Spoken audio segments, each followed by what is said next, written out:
ধাবার মতো চা খেতে চাইছি, অথচ বাইরে যেতে ইচ্ছা করছে না। তবে আজকের এই চায়ের রেসিপিটা তাদের জন্য। এখানে দেখো আমি নিয়ে নিয়েছি দারচিনি, লবঙ্গ, এলাচ আর গোলাপের পাপড়ি। আর এদিকে দুধটাকেও বসিয়ে দিয়েছি গ্যাসের উপরে, দুধটাকে ভালো করে ফুটিয়ে নেওয়ার জন্য।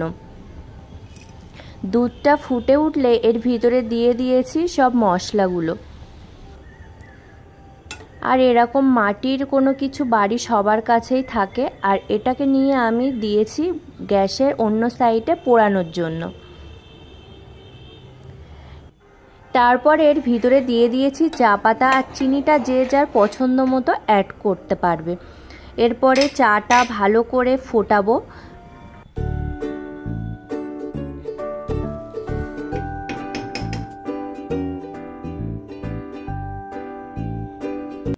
দেখো মাটির যে বাটিটা পোড়াতে দিয়েছিলাম, এটাকে ভালো করে একদম গরম হয়ে পুরো পুড়ে কালো হয়ে গেছে। এটা আমি দিয়েছি মাটির যে ফ্লেভার থাকে সেই ফ্লেভারটা আনার জন্য। তবে এটা চায়ের ভিতরে দেওয়ার সময় একটু সাবধানে দেবে, কারণ এটা চাটা পড়ে যেতে পারে। আমারও অনেকটা চা পড়েই গেছে অলরেডি। তো দেখো তারপর তো এটা দেওয়ার পরে চাটা আর একবার ভালো করে একটু ফুটিয়ে নেব।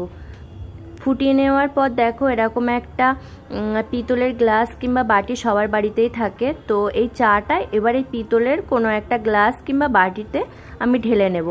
আমার কাছে এখানে একটা গ্লাস ছিল, গ্লাসের উপরে আমি চাটা ঢেলে নিলাম। দেখো একদম ধাবার মতো খেতে লাগে। তো তোমাদের যাদের ধাবার মতো চা খেতে ইচ্ছা করছে তারা চাটা বানিয়ে খেয়ে আমাকে জানিও কিন্তু।